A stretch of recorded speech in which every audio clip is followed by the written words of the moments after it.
La grâce de notre Seigneur Jésus-Christ, l'amour de Dieu et la communion du Saint-Esprit soient avec vous tous. Bienvenue à toutes et à tous en ce troisième dimanche après Pâques. Ce dimanche, il porte le nom de Jubilate, en référence au début du psaume 66, « Acclamez le Seigneur, terre entière ».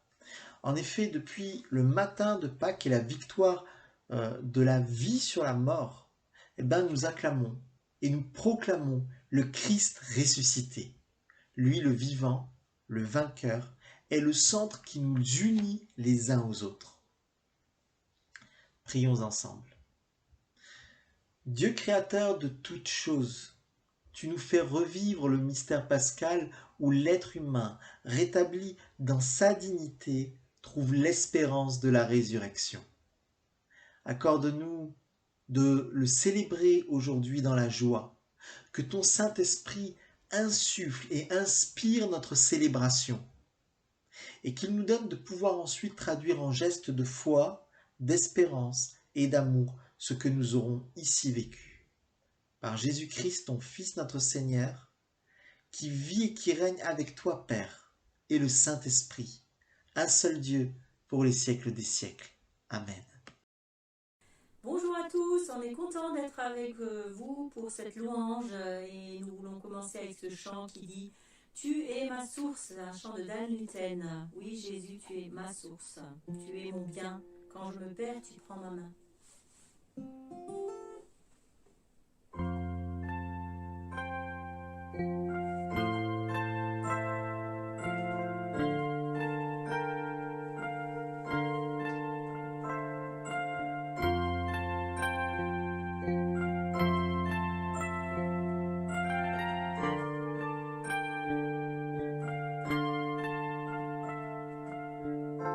Je te prie et tu entends ma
Quand je sonde l'univers, les astres que tu as créés, les océans, les mers, tout me révèle ta majesté. Alors mon âme veut s'écrier de tout mon cœur, je veux chanter. Alors mon âme veut s'écrier de tout mon cœur, je veux chanter. Oh Dieu, tu es infiniment grand, éternel puissant, roi majestueux. Oh Dieu, tu es infiniment grand, éternel puissant, roi majestueux.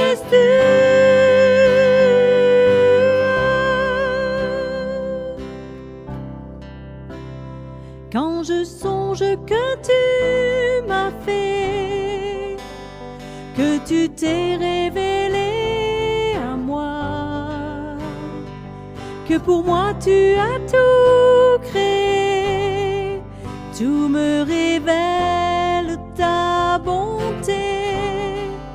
Alors mon âme veut s'écrier de tout mon cœur, je veux chanter. Alors mon âme veut s'écrier de tout mon cœur, je veux chanter.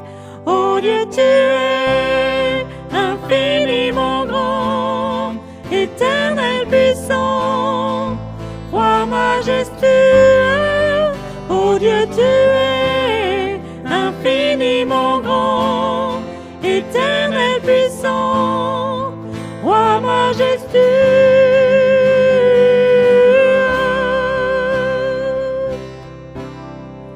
Oh Dieu, tu es infiniment grand, éternel puissant, roi majestueux. Oh Dieu, tu es infiniment grand, éternel puissant, roi majestueux.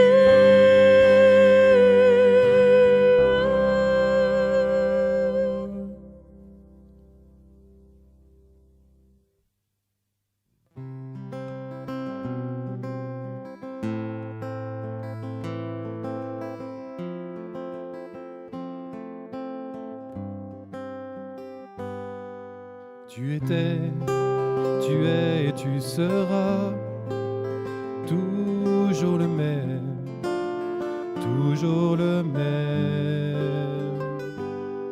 Tu as fait, tu fais et tu feras tant de merveilles, tant de merveilles. En ton temps, tout s'accomplit. Tu es Dieu, le grand je suis. Tu nous ouvres grand les portes du ciel. Tu nous fais vivre ta présence, bien plus précieuse que les plus beaux diamants. Elle nous suffit à chaque instant, elle nous suffit pleinement.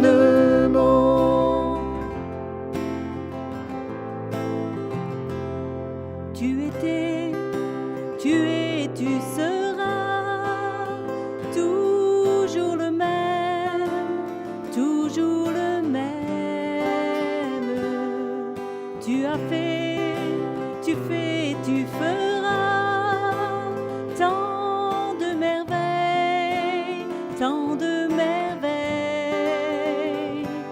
En ton temps, tout s'accomplit. Tu es Dieu, le grand je suis. Tu nous ouvres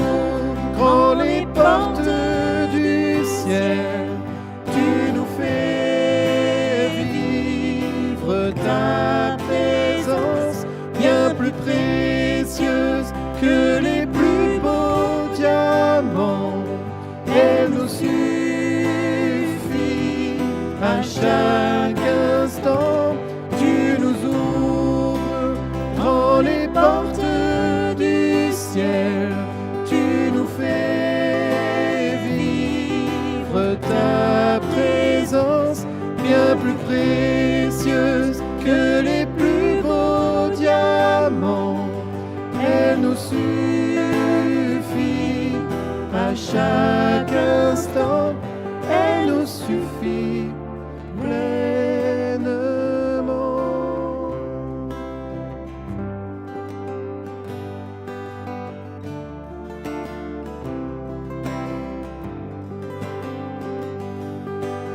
El Shaddai,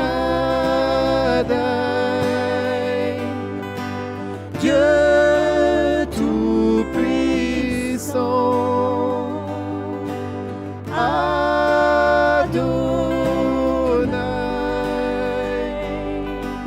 Dieu qui vit éternellement.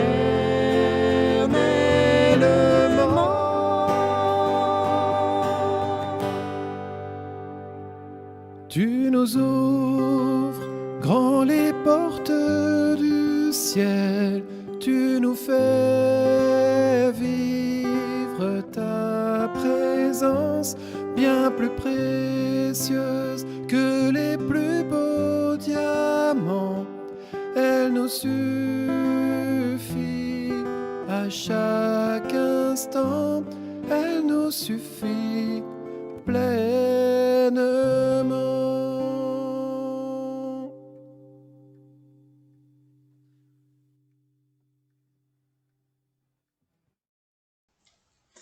Avant d'ouvrir la Bible, nous prions afin qu'elle soit pour nous parole de vie. Père, ta parole est pour nous ferment du royaume et germe d'espérance. Que par ton Saint-Esprit, nous la recevions maintenant avec simplicité et avec joie. Oui, Père, parle à nos cœurs. Loin du bruit, loin de l'agitation, viens murmurer à notre être les mots qui l'enracineront dans ton amour et qui lui feront porter les fruits que tu attends. Nous te le demandons par Jésus-Christ, notre Seigneur. Amen. Sœurs et frères, en Genèse 21, Sarah a demandé à Abraham de renvoyer, de chasser sa servante Agar et son fils Ismaël. Alors cela a fâché Abraham, il n'était pas d'accord parce que quand même Ismaël c'était son fils et il l'aimait. Mais Dieu lui a dit d'obéir à Sarah.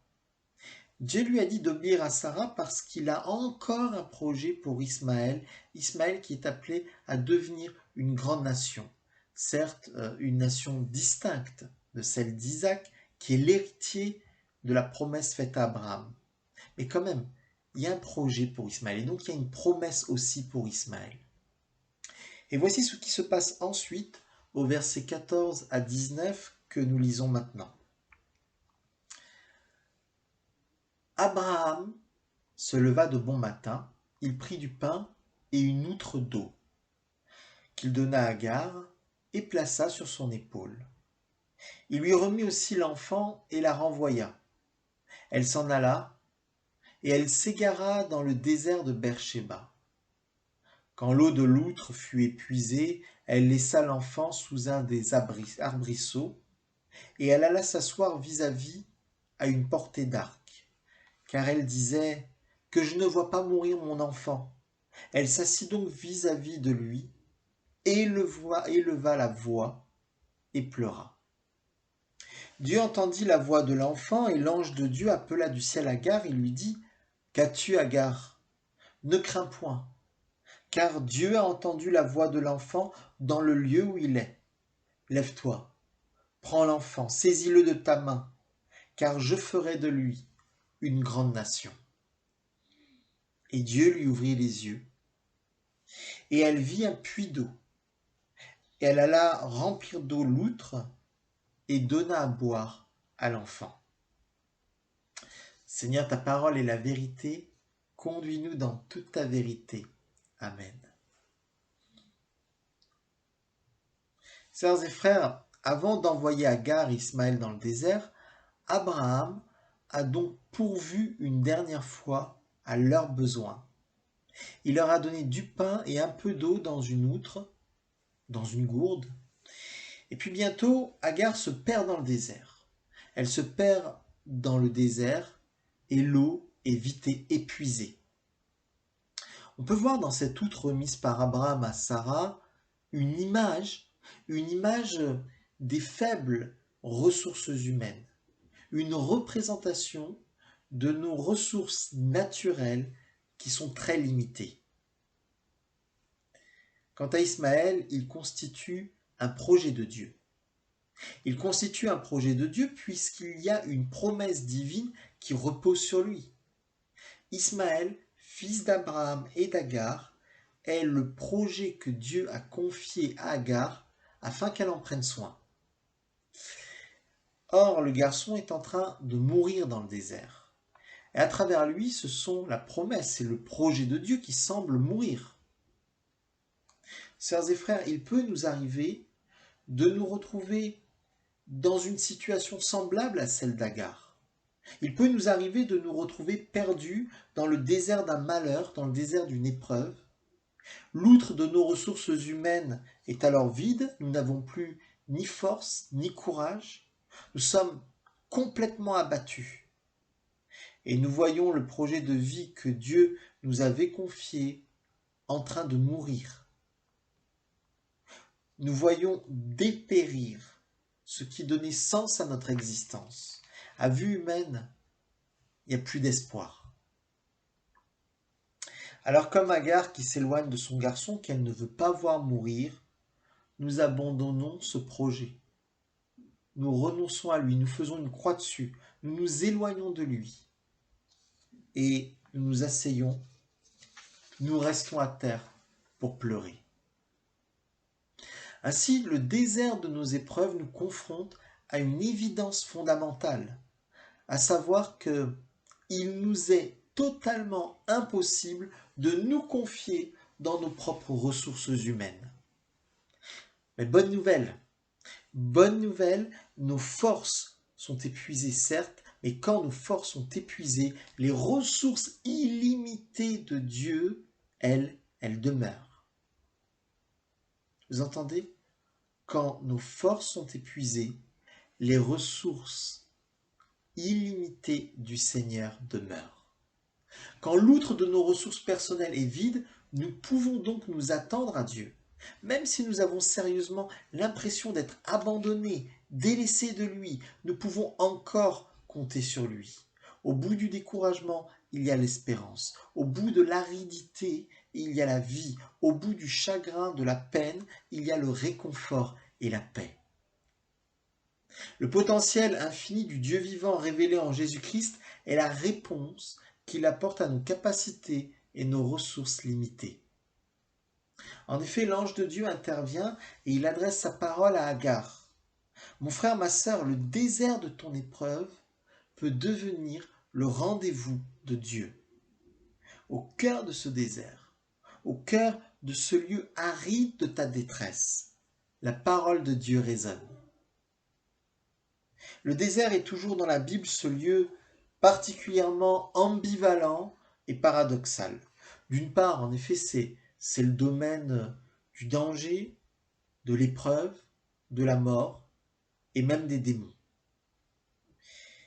Mais d'autre part, c'est aussi le lieu de la rencontre avec la parole de Dieu, le lieu où Dieu parle à nos cœurs. D'ailleurs, en hébreu, le mot désert, midvar, je le dis souvent, contient le mot parole, davar. Autrement dit, le mot désert contient en lui le mot parole. Le désert, c'est le lieu de la parole avec un grand P. C'est le lieu de la parole de Dieu. Et il est vraiment bon et réconfortant de toujours garder en mémoire cette vérité. Le désert, le plus aride qui soit dans nos vies, peut devenir l'occasion de recevoir la parole de Dieu.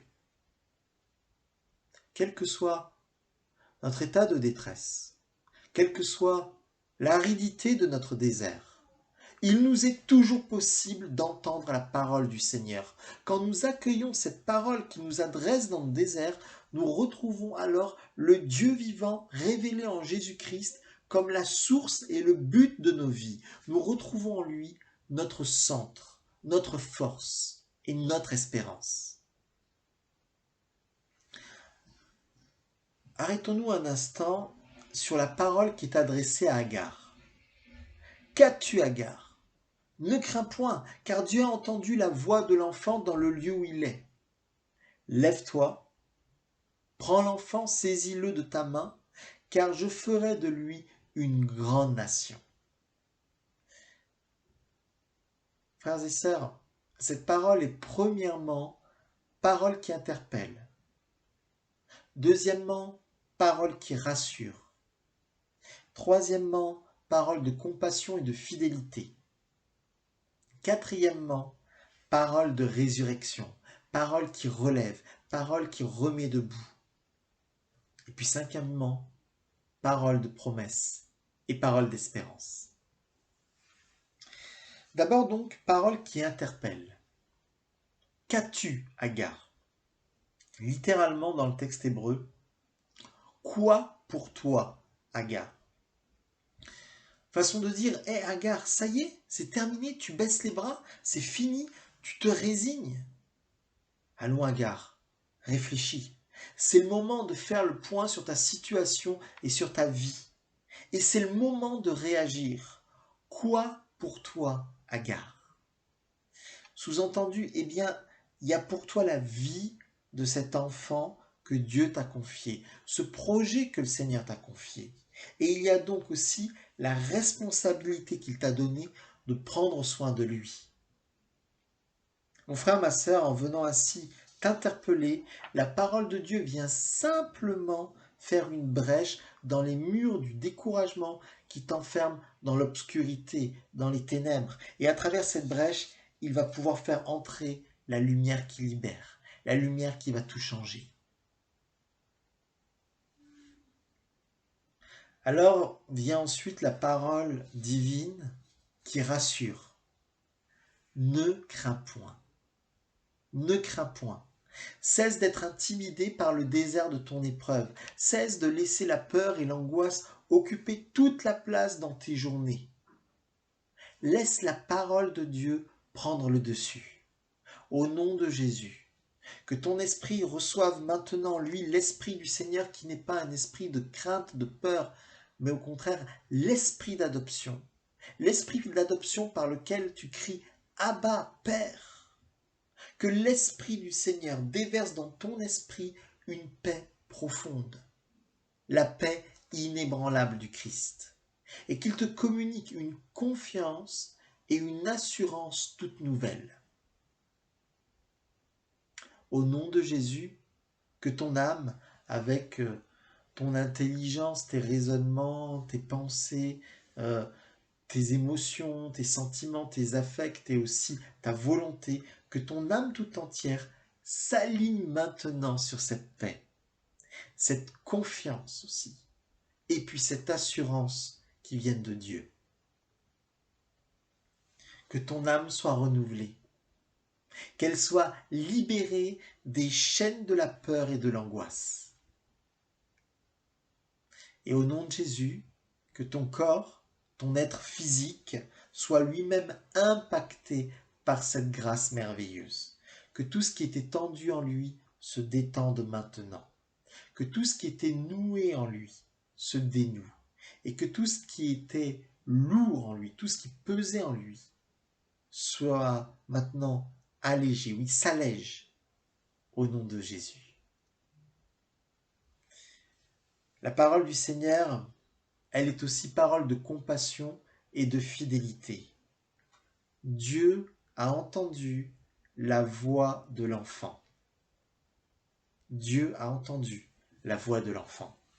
Si ta foi est faible, si tu as du mal à croire, ne te décourage pas, car le Seigneur n'intervient pas sur la base de la grandeur, de la force, de la perfection de ta foi. Non, il intervient sur la base de sa compassion et de sa fidélité. Oui, d'une part, le Seigneur connaît ta détresse. À travers la voix du garçon, c'est la voix de ta détresse qu'il a entendue. Il n'y est pas indifférent. Il ne te méprise pas. Au contraire, il partage tes douleurs et tes peines. Il est pris aux tripes face à ce qui t'arrive, face à ce que tu vis. Et cela le fait réagir. Oh, cela ne le fait pas réagir nécessairement comme tu l'imaginerais ou comme tu le souhaiterais, comme tu le prévoirais. Mais d'une façon ou d'une autre, il réagit et il intervient. Puis d'autre part, le Seigneur est fidèle. Il n'a pas oublié sa promesse. Il n'a pas oublié le projet qu'il t'a confié. Oui, il a entendu la voix de l'enfant, la voix de ce projet. Vraiment, le Seigneur est fidèle pour se souvenir de ses promesses et pour mener à bien ses projets. Donc, parole de compassion et de fidélité. Puis sa parole est aussi parole qui relève, parole de résurrection. Lève-toi. Elle est, cette parole, une invitation vigoureuse à te mettre debout. Elle peut venir chercher et mobiliser en toi la vitalité qui s'était éteinte. Elle peut réveiller ta volonté. Elle peut réactiver ta foi et ton espérance. Elle peut te pousser à te lever pour quitter ton lieu de mort et de désespoir et pour te mettre en marche vers la vie. La parole de Dieu est enfin parole de promesse et parole d'espérance. Prends l'enfant, saisis-le de ta main, car je ferai de lui une grande nation. Saisis le projet de Dieu à pleine main, reçois la promesse et redonne vie à ce projet. Et voici ce qui se passe quand la parole du Seigneur intervient. Au verset 19, nous lisons « Dieu lui ouvrit les yeux, et elle vit un puits d'eau. Elle alla remplir d'eau l'outre et donna à boire au garçon. » Mon frère, ma sœur, la solution de Dieu n'est pas loin. La solution de Dieu n'est jamais loin. Si jusqu'à maintenant la douleur et la détresse te voilaient la solution de Dieu, à présent, tes yeux peuvent s'ouvrir et voir cette solution. Cette solution, c'est un puits d'eau. Le puits d'eau, dans la Bible, c'est un symbole extrêmement fort. Le puits d'eau, il représente le lieu de la communion entre Dieu et son peuple. C'est le lieu, oui, de la communion, c'est le lieu de la parole de Dieu et de l'Esprit de Dieu. C'est aussi le symbole de Jésus-Christ lui-même, en personne. Jésus qui est la parole de Dieu faite chair et qui est la source d'eau vive, la source du Saint-Esprit, la source de la vie en surabondance. Comme Agar, nous pouvons remplir l'outre de nos limites humaines avec la vie de Dieu manifestée en Jésus-Christ. Nous pouvons puiser aux sources du salut pour laisser le Saint-Esprit agir dans nos limites humaines. Nous pouvons laisser la vie abondante du Seigneur se déverser en nous. Et puis ensuite, nous pouvons donner à boire à l'enfant, c'est-à-dire au projet de Dieu. Nous pouvons reconnecter ainsi le projet de Dieu à la vie avec un grand V. Sœurs et frères, que le Seigneur nous donne de garder les yeux tournés vers lui, de nous attendre toujours à lui, d'être toujours prêts, disponibles à accueillir sa parole. Il est celui qui peut nous relever à tout instant. Il est celui qui peut ouvrir nos yeux. Il est la vie victorieuse. Béni soit le Seigneur. Amen.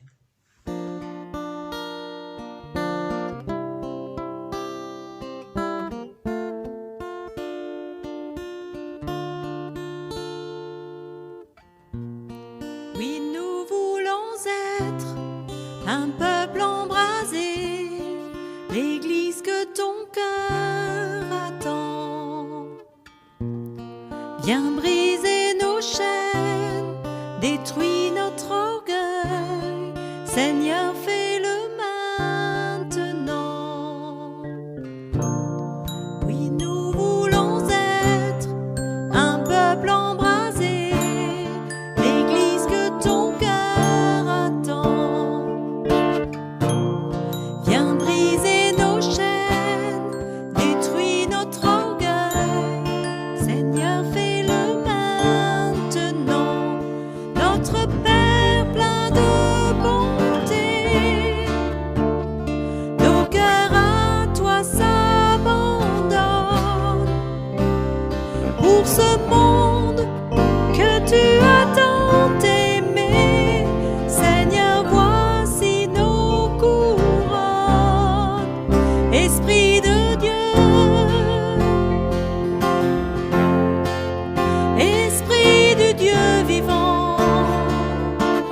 quatre vents et descends sur nous.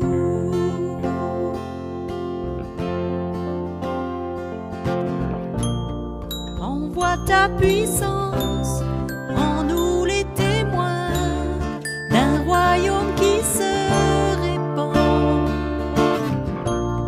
Fais brûler nos cœurs au sein des ténèbres comme un phare dans l'océan. Envoie ta puissance en nous les témoins d'un royaume qui se répand. Fais brûler nos cœurs au sein des ténèbres comme un phare dans l'océan. Notre Père plein de bonté, Dieu de tendresse et de grâce, pour ce monde que tu as tant aimé, fais briller sur nous ta face, Esprit de Dieu, Esprit du Dieu vivant. Souffle du nord, souffle du sud, souffle de l'est, souffle de l'ouest, Esprit de Dieu, Esprit du Dieu vivant. Souffle des quatre vents, descends sur nous.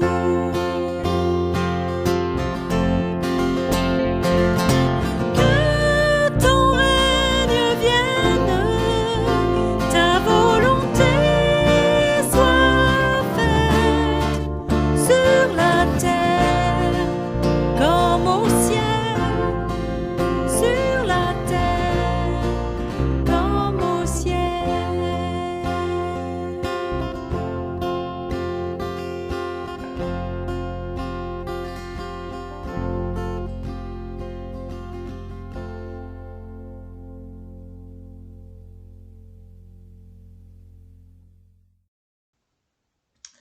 Nous nous unissons dans la prière.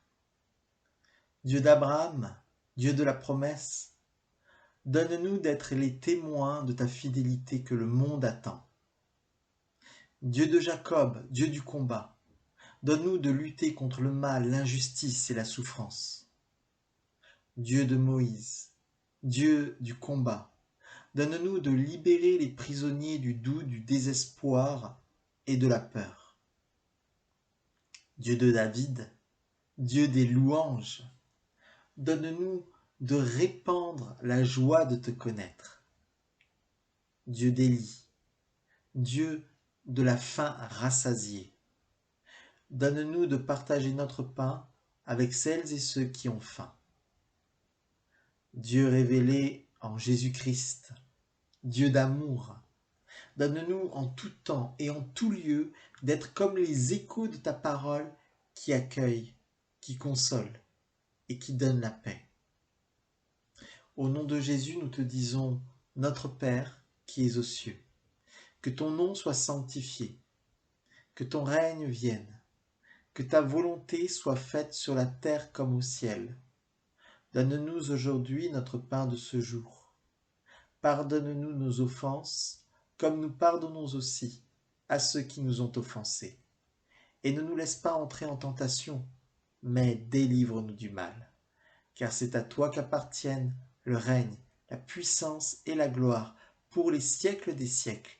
Amen. Sœurs et frères, que le Seigneur vous bénisse et vous garde, qu'il vous garde dans son espérance, qu'il vous garde en étant attentif à sa parole, réceptif à son esprit, et que lorsque vous traversez le désert, il puisse toujours intervenir en ouvrant les yeux sur sa solution, le Christ Jésus au cœur de vos vies. Amen.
seul cœur nous voulons travailler pour Jésus.